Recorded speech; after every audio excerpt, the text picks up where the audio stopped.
इसमें यहाँ पे इसको एक नंबर समीकरण है वो मान लिया जाएगा। अब हमें इस समीकरण में इसी समीकरण एक से हमें पता चला है कि यहाँ जो गिब्स फ्री एनर्जी है वो टेम्परेचर और प्रेशर का फंक्शन है। समीकरण नंबर 2 का अवकलन किया जाएगा तो Vg इक्वल टू यहाँ पे एनर्जी अपॉन में T एक बार प्रेशर को कांस्टेंट रखके टेम्परेचर के सापेक्ष गिब्स फ्री एनर्जी में चेंज देखना है और दूसरी बार टेम्परेचर को कांस्टेंट रखके प्रेशर के सापेक्ष इसमें चेंज देखना है। ये हो जाएगी इक्वेशन नंबर 3। अब इक्वेशन नंबर 1 और 3 कंपैरिजन करते हैं तो 1 ये Vg के इक्वल में है, ये भी Vg के इक्वल में है। तो यहाँ जो Vg के साथ गुणा में है वो यहाँ जो Vg के साथ मल्टीप्लाई है उसके बराबर रहेगा। तो इन दोनों समीकरणों की तुलना करने से कंपैरिजन करने से हमें समीकरण मिल रही है del G अपॉन में del P P is equal to minus का S। S यहाँ पे एंट्रोपी को प्रदर्शित कर रहा है, ये 4 नंबर समीकरण होगी और इसके साथ में यहाँ जो dP के साथ मल्टीप्लाई में है वो यहाँ जो dP के साथ जो मल्टीप्लाई में उसके इक्वल रहेगा। यहाँ पे आ जाएगा del G अपॉन में del P del P temperature constant है इज इक्वल टू 2।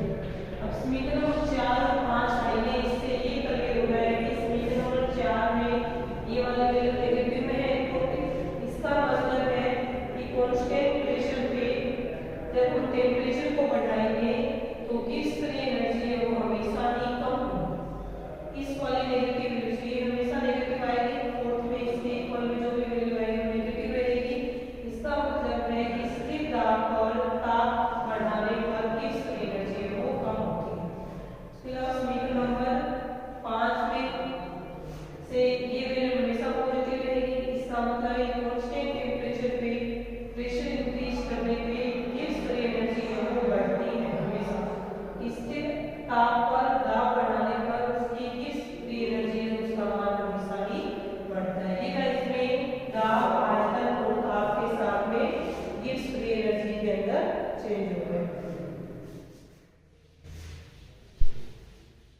किसी का भी चेंज देखना उसके साथ में तो उष्मागतिकी की जो मूलभूत समीकरण है उनका यूज है वो किया जाएगा।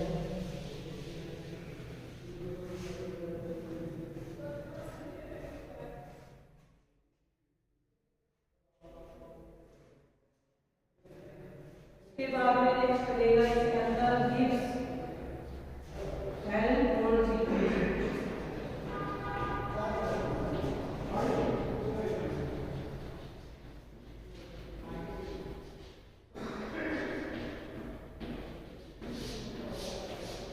Gibbs Helmholtz equation Gibbs free energy है उसका सिंबल रहेगा कैपिटल G और हेल्महोल्ट्ज एनर्जी है उसका सिंबल रहेगा।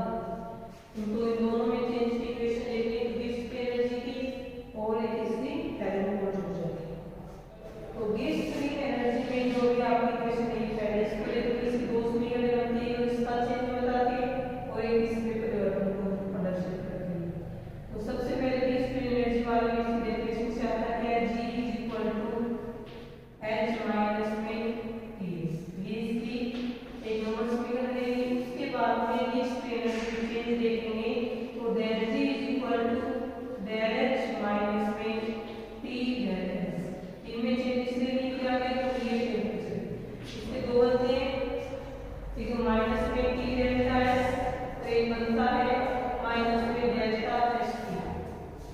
तो टेम्परेचर में इसमें कोई भी चेंज नहीं होगा कि टेम्परेचर यहाँ पे कांस्टेंट इसलिए वो वेलोसिटी में 0 हो जाएगा और डायरेक्ट क्या रहेगा T डेल्टा S। अब हम पहले मानिए कि दिखाई जो पहली कंडीशन है उसमें पहले उसका टेम्परेचर T1 है, प्रेशर P1 है, वॉल्यूम V1 है, टेम्परेचर कांस्टेंट रहेगा और उसकी गिब्स फ्री एनर्जी है वो 0 है। फिर हमने कांस्टेंट टेम्परेचर पे एट कांस्टेंट टेम्परेचर पे हमने इसमें निकाल के उसका परिवर्तन किया जिससे इसका प्रेशर P2 हो गया, वॉल्यूम इसका V2 हो गया और गिब्स फ्री एनर्जी है उसकी G2 होगी। यहाँ पे यदि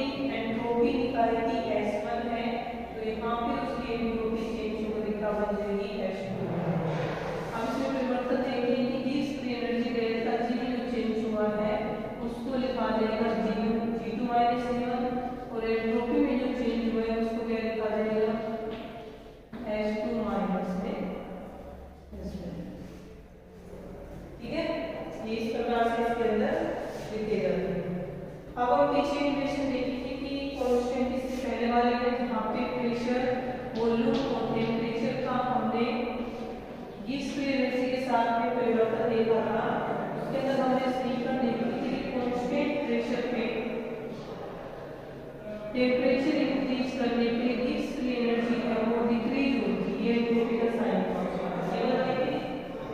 यहाँ पे हम समीकरण में इसमें इसको डेल्टा एच माना तो यहाँ गिब्स की एनर्जी में चेंज होगा, तो यहाँ पे जो गिब्स की एनर्जी है वो इस प्रकार से लिखी जाएगी और यहाँ पे ये आ जाएगा माइनस में डेल्टा, इसमें डेल्टा एच का जो वैल्यू है वो प्राप्त करके ऐसे करनी होगी इसके अंदर, ठीक है। यानी यहाँ डेल्टा एच समीकरण को में इसकी जो यहाँ पे रखेंगे तो ये बनेगा delta G is equal to delta H, ये खुद माइनस में है, यहाँ ये माइनस में, ये माइनस और ये माइनस में ये प्लस हो जाएगा, तो प्लस में और टी है इसमें, टी में ब्रैकेट में डेल्टा एक्स की ये वाली वैल्यू रखनी है, तो ये इसमें बनेगी डेल्टा जी अपॉन में डेल्टा कांस्टेंट। ये जो समीकरण है ये आपकी गिब्स हैलोजन की वैल्यू समीकरण है, क्योंकि डेल्टा जी का डेल्टा एच के साथ में जो संबंध है उसको प्रदर्शित करती है।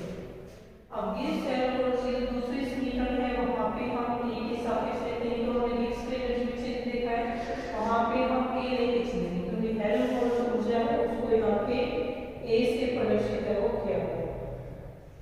तो ये चारों समीकरणों के जो समीकरण थी ना इसमें ये इक्वल वाली माइनस में टीडीएस माइनस में वीडीपी वाली वो लिखते हैं वो करनी है।